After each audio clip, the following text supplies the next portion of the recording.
क्या ये अमन की आखिरी हिचकी है? क्या दुनिया एक ऐसी तबाही की तरफ बढ़ रही है जहां से वापसी मुमकिन नहीं? क्या ईरान और अमेरिका की ये जिद पूरी इंसानियत को मौत की वादी में धकेल देगी?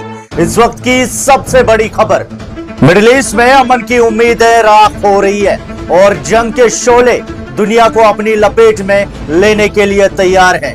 ईरान ने खुला ऐलान कर दिया है कि अब सब्र का पैमाना लबरेज हो चुका है। तेहरान से आने वाले पैगामात ने दुनिया के ऐवानों में जलजला बर्पा कर दिया है। ईरान की नेशनल सिक्योरिटी कमीशन के तर्जुमान इब्राहिम रज़ई ने सोशल मीडिया प्लेटफॉर्म एक्स पर एक ऐसा वार किया है जिसने हर किसी को हिलाकर रख दिया है। उन्होंने मौजूदा सीज़फायर को एक लूज टूथ यानी टूटे हुए दांत से तशबीह दी है, एक ऐसी चीज जो नापायदार है और जिसे अब उखाड़ फेंकना लाजिम हो चुका है। रज़ई का साफ मुतालबा है कि या तो ईरान के हुकूक और स्ट्रेट ऑफ हॉर्मुज़ पर उसका इख्तियार तस्लीम किया जाए या फिर खित्ते को दोबारा जंग की आग में जलाने के लिए तैयार हो जाओ। उन्होंने सख्ती से खबरदार किया है कि ये सीज़फायर अमन के लिए नहीं बल्कि दुश्मनों के लिए दोबारा हथियार जमा करने का एक जरिया बन चुका है। इसी दौरान अमेरिकी सदर डोनाल्ड ट्रंप के नेवल ब्लॉकेड के जवाब में ईरान के सीनियर कमांडर अली अब्दुल्लाही ने लोहा पिघला देने वाला बयान जारी किया है।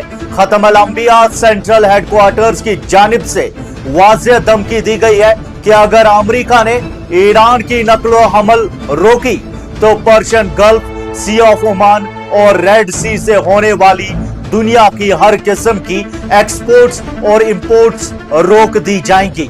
कमांडर ने साफ कहा कि अगर ईरान के तेल के टैंकर्स को निशाना बनाया गया तो ये सीज़फायर की खिलाफ वर्जी होगी और ईरान की मुसल्लह अफवाज इसका दंदान शिकन जवाब देंगी। हालात इस कदर संगीन है कि अमरीकी बहरी बेड़ा यूएसएस अब्राहम लिंकन ईरान के साहिल से महज 200 किलोमीटर दूर पोजीशन संभाल चुका है। लेकिन इस शदीद दबाव के बावजूद हैरत अंगेज तौर पर ईरान ने पीछे हटने से इनकार कर दिया है। मैरीटाइम ट्रैकिंग डेटा के मुताबिक अमरीकी पाबंदियों के बावजूद ईरान से जुड़े जहाज क्रिस्टियाना और एल्पोस ने स्ट्रेट ऑफ हॉर्मुज़ को कामयाबी से पार कर लिया है। ईरान की एम्बेसी ने इस सूरत हाल का मजाक उड़ाते हुए यहाँ तक कह दिया कि उनके कैप्टन ने अमेरिकी ब्लॉकेड को किसी आम रुकावट की तरह स्किप कर दिया है।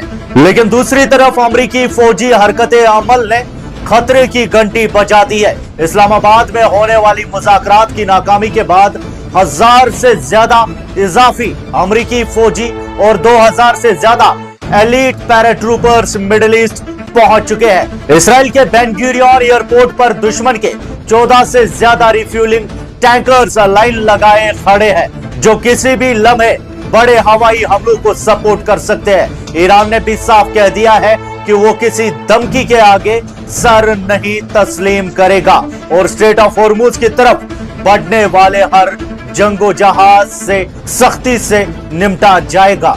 अब सवाल यह है, क्या दुनिया की रगों में दौड़ने वाला तेल अब स्ट्रेट ऑफ हॉर्मुज़ में ही दफन हो जाएगा? क्या यह संगीन टकराव तीसरी दुनिया की जंग का पहला कदम है? अगर आज ये चोक पॉइंट्स बंद हो गए तो क्या दुनिया की इकोनॉमी इस तबाही को बर्दाश्त कर पाएगी? सबसे बड़ा सवाल यह है कि क्या ये सीज़फायर का आखिरी दिन है या फिर किसी बड़े धमाके से पहले की खामोशी? आपकी क्या राय है? कमेंट्स में हमें जरूर बताएं। मजीद अपडेट्स आप तक पहुंचाते रहेंगे। फिलहाल के लिए इतना ही, शुक्रिया।